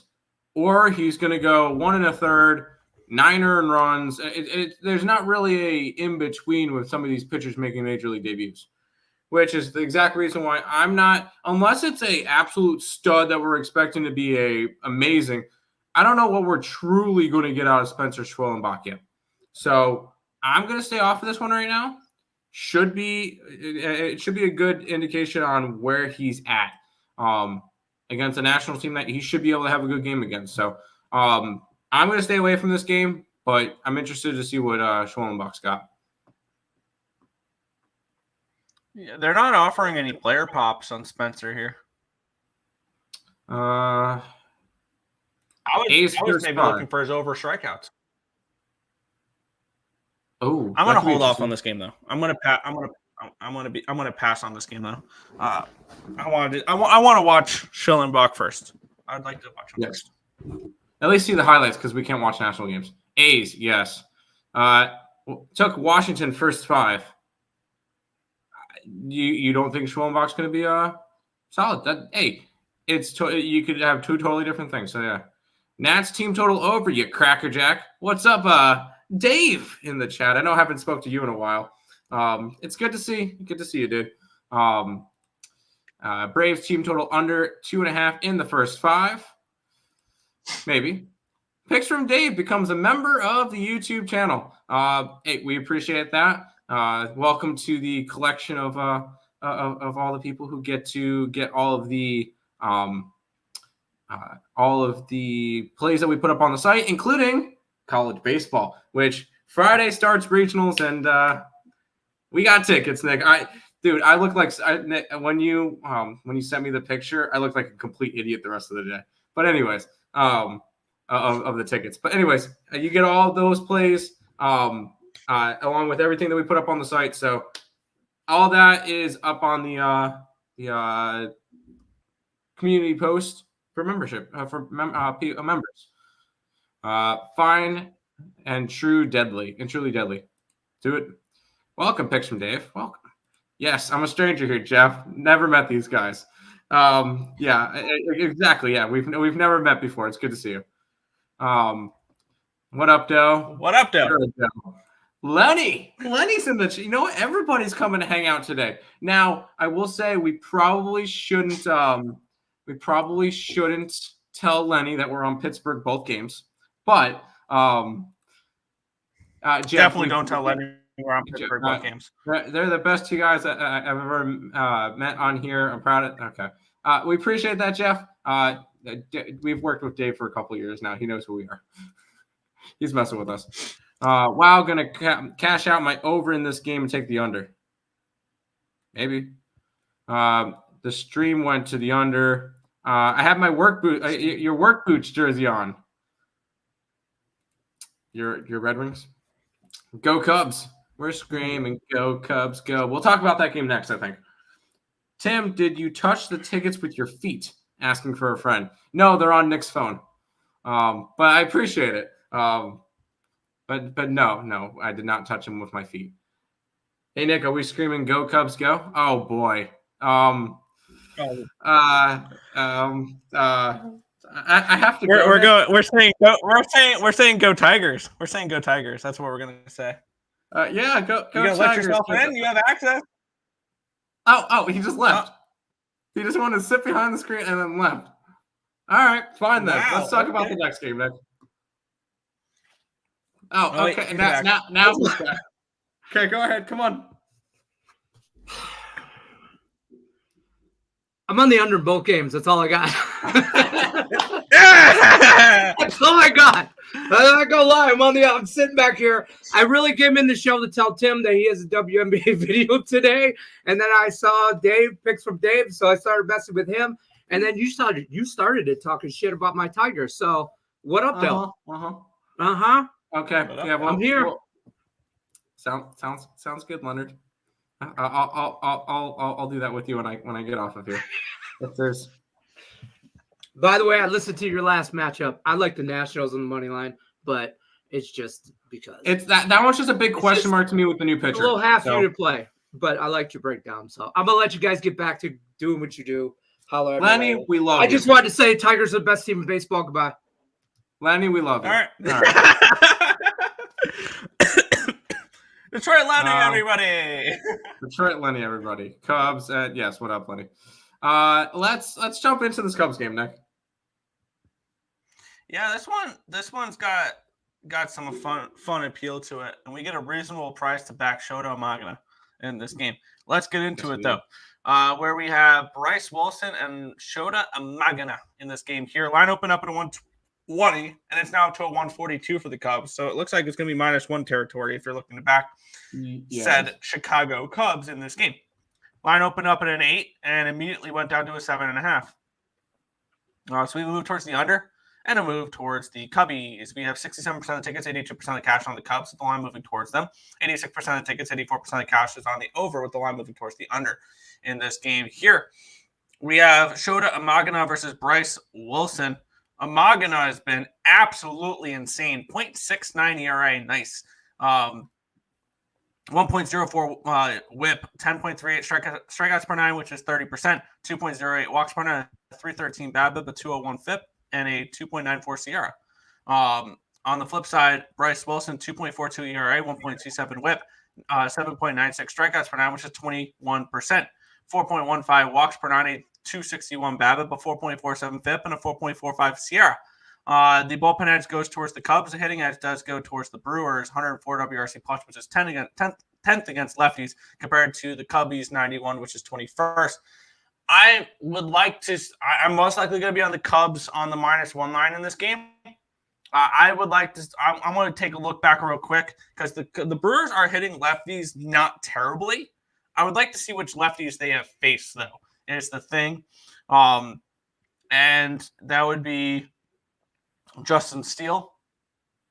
That would be Jesus Luzardo, Trevor Rogers, Ryan Weathers, Martin Perez, Cole Reagan. So they've actually faced decent lefties. Have they faced Umagana yet this year? They've played the Cubs one other series and they dodged Umagana in that series. So they haven't seen Shota at all. I think that's going to play to his advantage, and I'm going to take the Cubs on the -1 line here in this game. I'm right in the same boat with you. Whenever Umagana is pitching, I'm going to back him. By the way, if you want to bet Umagana to win the Cy Young Award, $350. The only player that has better odds, Zach Wheeler, $330. Umagana's been awesome this year. Not to mention Rookie of the Year, he's -135 to win Rookie of the Year. Yeah, nobody's touching him. I wonder if he's got what's his. I'm just gonna check just to see. Wow, Wilson Contreras 8-1 for MVP. I don't think Amagana has MVP props. He does not have anything for MVP. That's fine. Oh, you could still get Lindor MVP at 100 to 1. That's Thank obviously you. a joke. I was joking. I'm Cubs. Cubs are online. It's Amagana day. Nothing really crazy here. This is Amagana. 5 earned runs in 53 and 2/3 innings. How about a 0.84 ERA, 58 strikeouts? That's my Cy Young Award winner right now. If I was in the room voting, that's my Cy Young Award winner. So give me Magana and the Cubbies today. And yes, I'm high on this Brewers team. So Yeah. Now, can you imagine game 1 of the NLCS? We get, I don't know. I'm trying to think who they'd be going up against. Probably the Dodgers. Ready? No. Hear me out on this one. This would be like if I do end up playing the other one. Hear me out on this one. Game 1, National League Championship Series, Shota Umagana versus Yu Darvish. I'm down. Right? That's a hell of a matchup. That'd be so much fun. Detroit versus everybody. Detroit, everyone, hello. What's up? Cubs, Nerfy. I can see it. Lenny, my Cubbies and Bears will have a better record than y'all this year. Let's bet. I'm not getting involved in this.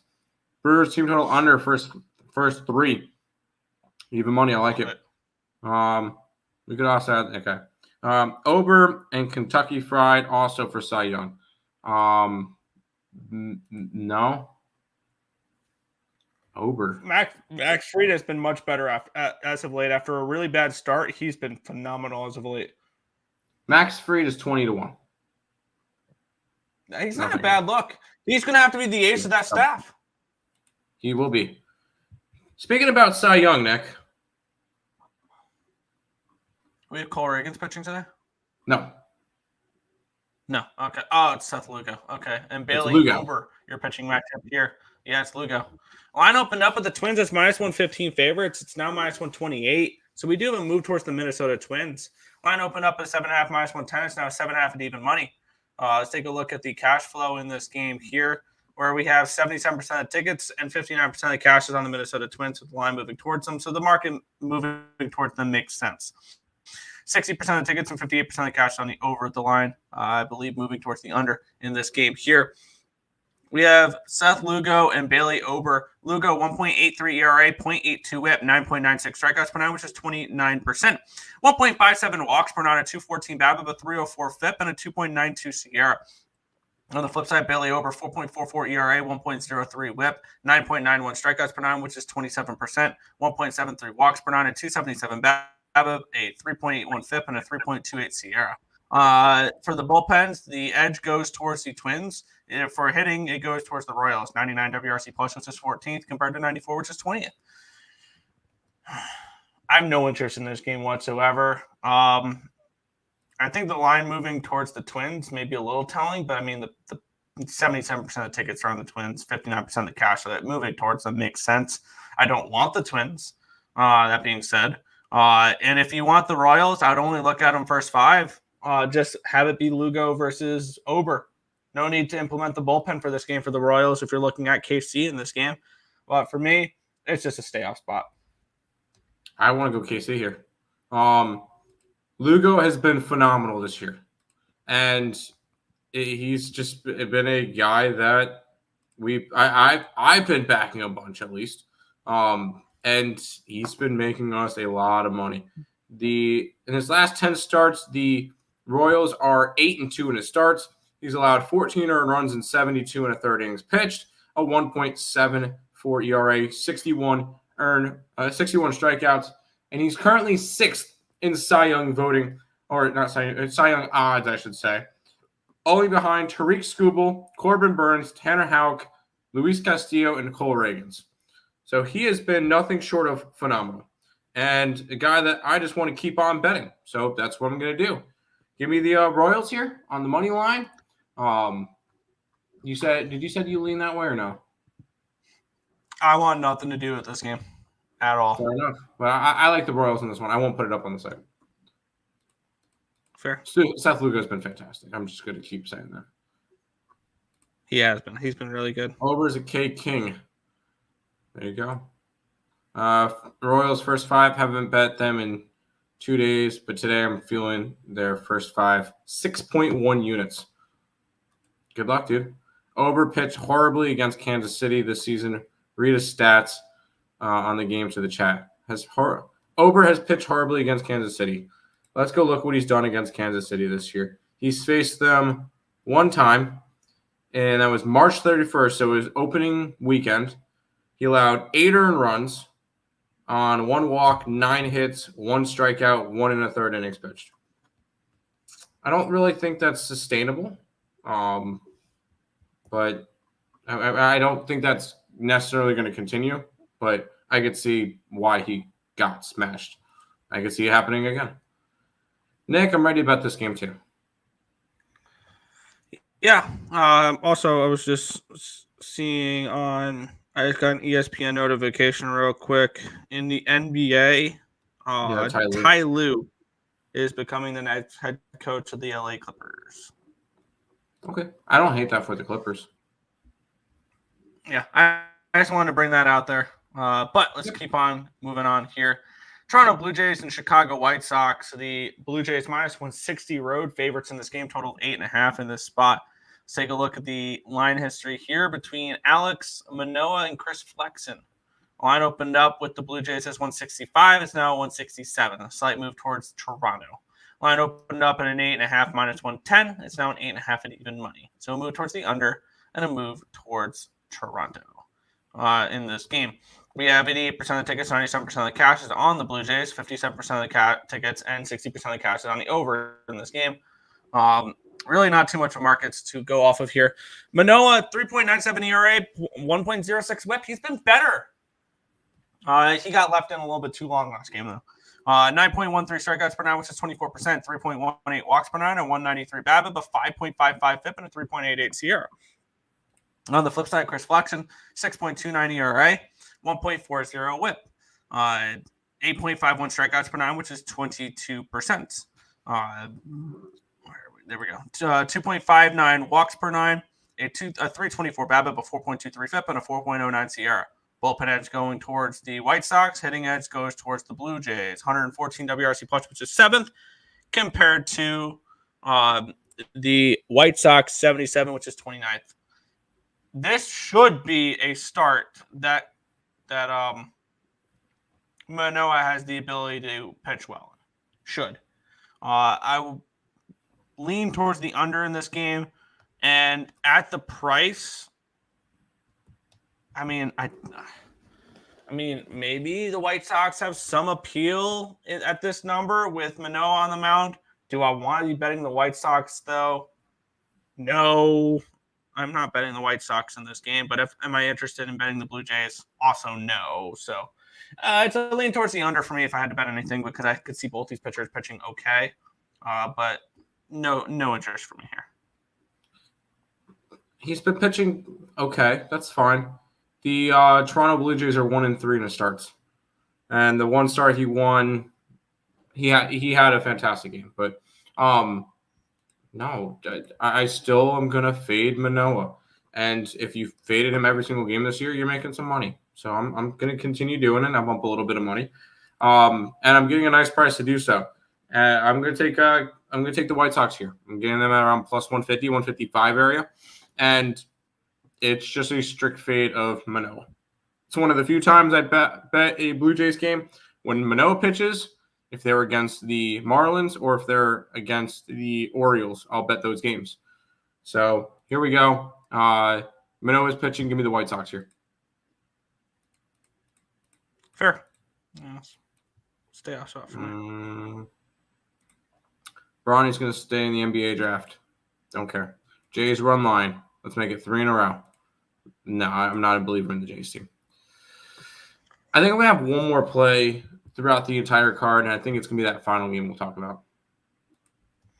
Yeah, we have the Cleveland Guardians and the Colorado Rockies. I split out the Rockies yesterday, and I felt not great that I split out with them there. I thought that when you put up 4 runs in the first 5 innings, usually you would win the first 5. I don't think that's too far-fetched to say. You score 4 runs in 5 innings, you win the first 5, and no, they give up 7. So that was totally a lot of fun to watch. That. But let's get into the line history in this one here between Cleveland and Colorado. We have Logan Allen and Ty Block. Line opened up at a 140. It's now a 142. Line opened up at a 10.5. We're now seeing 11. So we have a move towards the over, and we have a slight move towards the Guardians. 59% of the tickets and 62% of the cash is on the over, with the line moving towards the over. 83% of the tickets, 93% of the cash is on the Guardians, with the line moving towards the Guardians slightly. We have Logan Allen, Ty Block. Logan Allen, 4.2 on ERA, 1.52 whip. 8.42 strikeouts per 9, which is 22%. 2.45 walks per 9. A 365 BABIP, a 4.72 FIP, and a 3.81 SIERA. On the flip side, Ty Block, 4.15 ERA, 1.34 whip, 4.57 strikeouts per 9, which is 12%. 1.25 walks per 9, a 315 BABIP, a 4.33 FIP, and a 4.34 SIERA. Bullpen edge does go towards the Guardians. Hitting edge is pretty significant towards the Guardians. 125 WRC plus, which is 6th, compared to 93, which is 17th. The Rockies have been playing better at home. They are a better home team. They are a team that is 16 games under 500. They're 19-35, but they're 12-10 at home, which I'm almost guaranteeing, knowing how good this Rockies team is profitable at home. Probably. I would like to, considering they're probably dogs in most of those games. They are top 5 home teams profitability.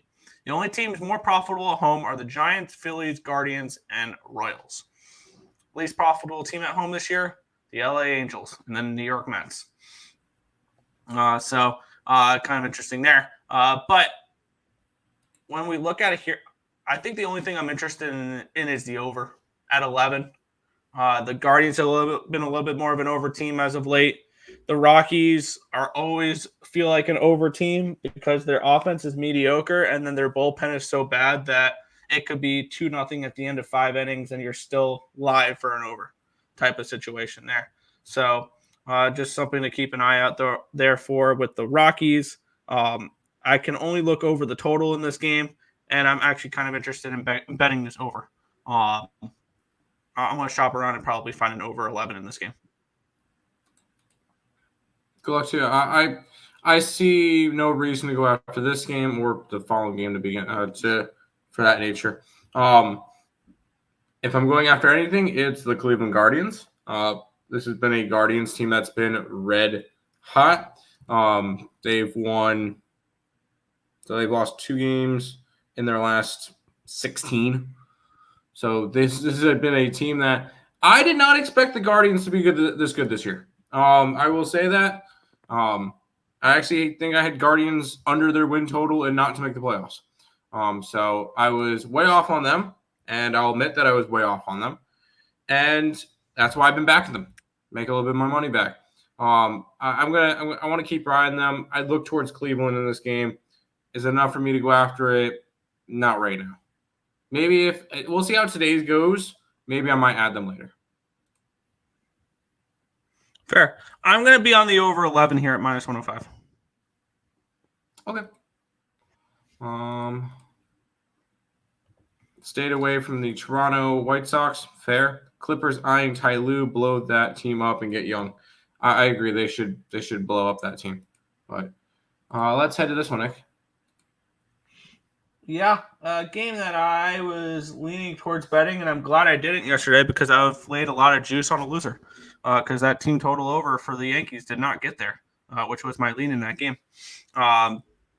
Let's get into it here. The LA Angels and the New York Yankees, and even the Yankees -1 would have pushed at a big price. So we had the Yankees opening up at minus 170. No, they did? 4-3. I thought they won 4-3. Did I read that score wrong? It was 4-3 Angels? Angels won. Because my favorite Twitter account posted yesterday. Oh, okay. Yeah. I must have read that wrong. I really didn't pay any attention to that game because I didn't bet it. So I didn't have much attention towards it. I thought the Yankees won that baseball game. I apologize. So yeah, we have the Yankees off of a loss then. So that kind of changes the betting angle a little bit in this game. Line opened up in an 8.5 even money. It's now an 8.5 minus 105. So we do a move towards the over and a move towards the Yankees in this game here. 84% tickets, 94% cash is on the Yankees in this game. And we do have this is actually different than most games where we usually see a majority of the bets and the tickets are on the over. That's not the case in this one here. 54% of the tickets, 56% of the cash under the total in this game, which with the line moving up piques my interest in an over with these two teams. We have Luis Gil taking on Tyler Anderson. Luis Gil has been absolutely phenomenal, though. 0.59 ERA, 0.72 whip, 10.27 strikeouts per nine, which is 31%, 2.93 walks per nine, a 164 BABIP, but 2.24 FIP, and a 3.14 SIERA. Tyler Anderson, not as much. 3.18 ERA, 1.06 whip. He's been good on his basic numbers. Advanced numbers suggest we're going to see some negative regression from Mr. Anderson here in this one.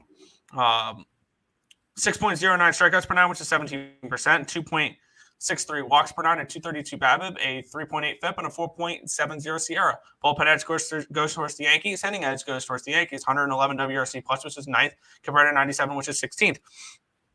I like the over in this game. I'm going to bet the over in this game, and I would lean towards the Yankee team total over in this one as well for them to light up Anderson.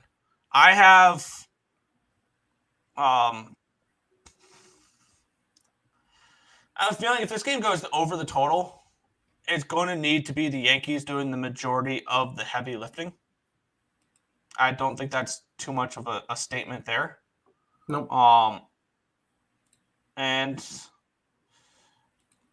I want to move on this over 8.5. And I think I'm going to move on this over 8.5 here in the spot. What I mentioned earlier, I have interest in the last game. I've been kind of picking and choosing my spots, and it's kind of worked out. Luis Gil has been fantastic. His last, 4 starts? Last 5 starts, 2 earned runs. He's been great. And they've won his last 5 starts, and they've won 8 out of his last 10 starts.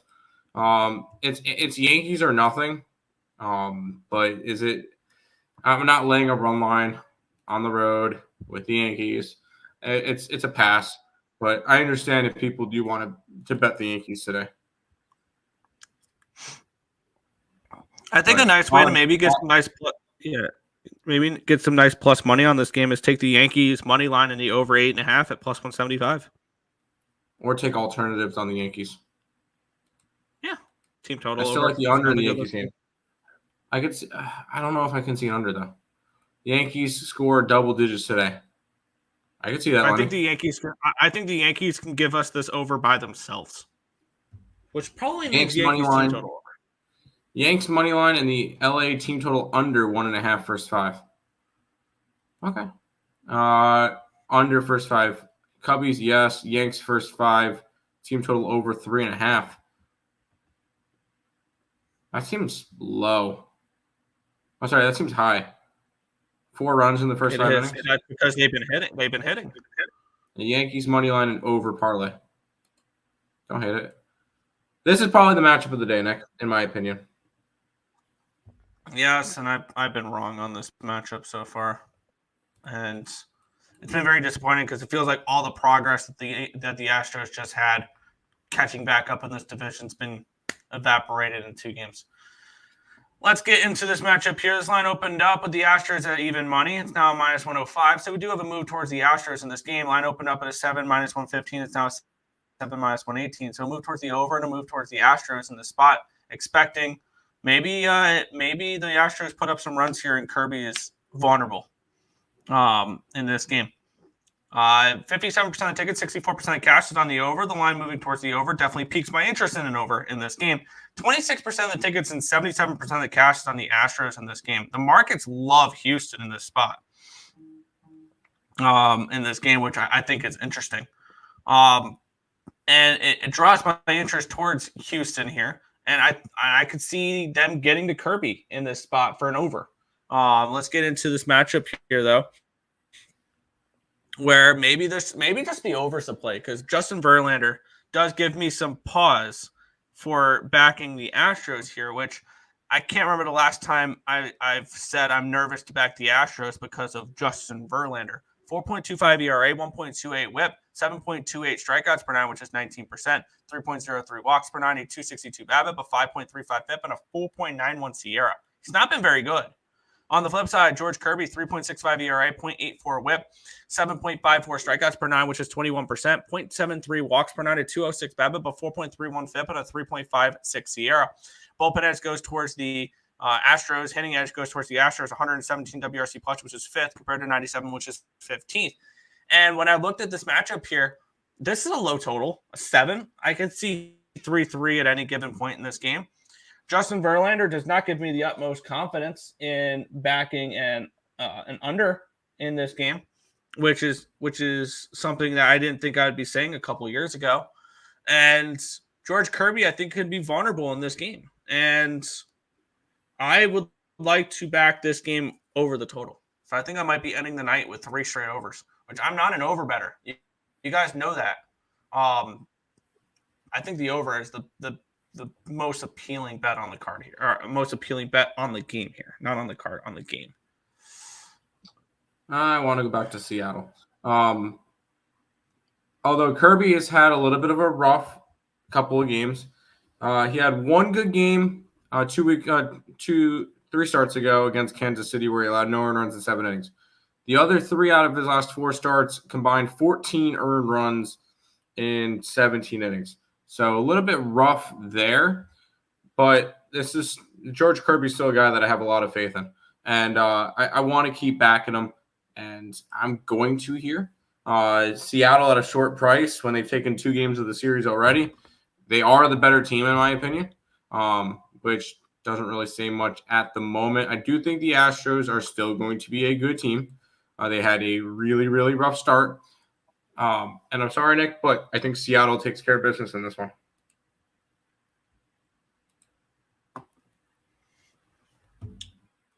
I mean, I could see Seattle taking care of business, and so the market loves Houston in this one, which is keeping me away from Seattle in this game personally. The markets tell me that we should see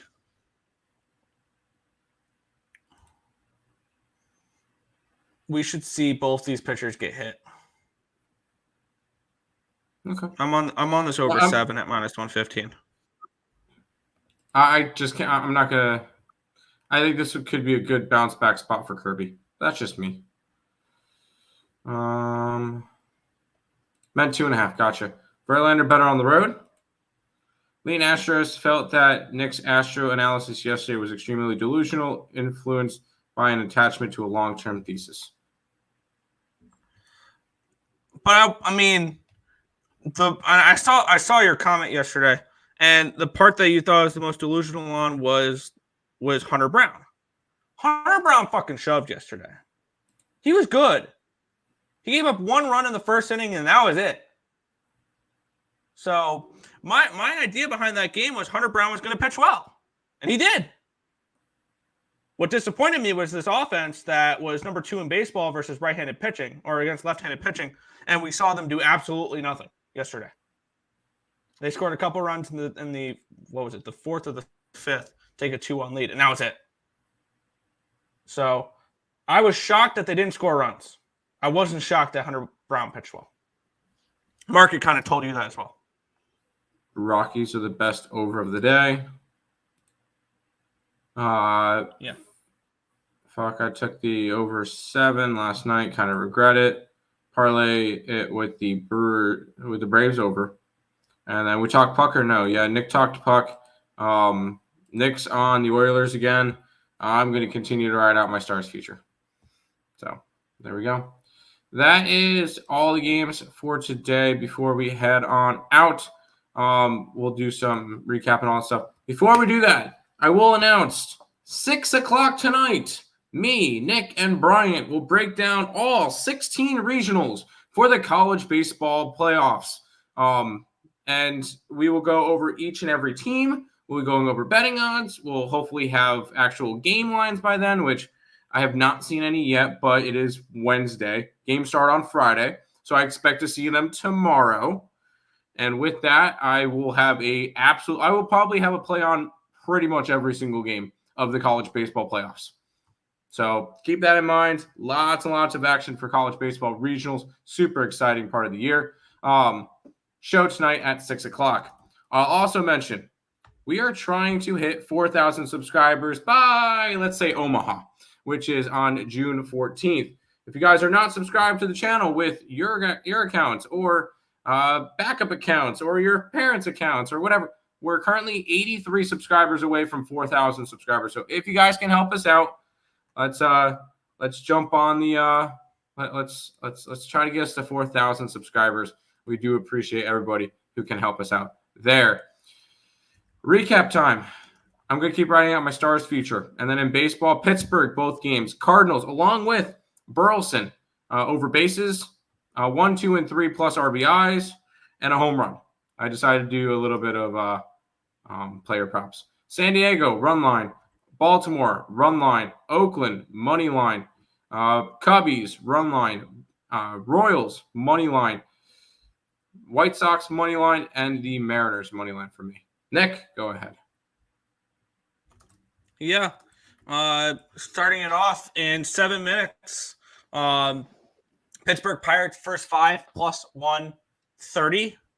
I'm also I have I believe it's a 30% live bet boost on this game on FanDuel as well. I'll be putting that on the Pirates first 5, and maybe I'll put that at if they score nothing in the first inning. I'll add to it at an even bigger plus price tag there. Cardinals plus 110, bet 365. New York Mets minus 105, bet 365. San Diego Padres minus 1, minus 124, bet 365. Baltimore Orioles first 5 minus a half, minus 125, bet MGM. Full game minus 1.5 plus 115 Fanatics. Chicago Cubs minus 1, minus 110 FanDuel. Colorado Cleveland over 11, minus 105 FanDuel. New York LA over 8.5, minus 105 bet MGM. Houston Seattle over 7, minus 115 Fanatics. And the Houston Oilers, my bad. Minus 130 ESPN bet. Houston Astros. Astros, not Oilers. What? You said the Houston Oilers. Edmonton Oilers. Minus 130. There you go. I knew you'd figure it out. LAD Mets over, I could see. Yanks been cashing these first 5 over 2.5 team total. Crazy lately. Good value. Get it. Hunter Brown's been better last few starts. He has. Respectfully reply and admitting, I guess your eyes were sharper than mine now that I think about it. Everybody reads games differently, so don't let that bother you. Thank you for the show. Later. Appreciate it, Lex. That is going to do it for this edition of the Earle Sports Bet Show. We'll be back tonight, 6 o'clock, for some college baseball action. Good luck, guys.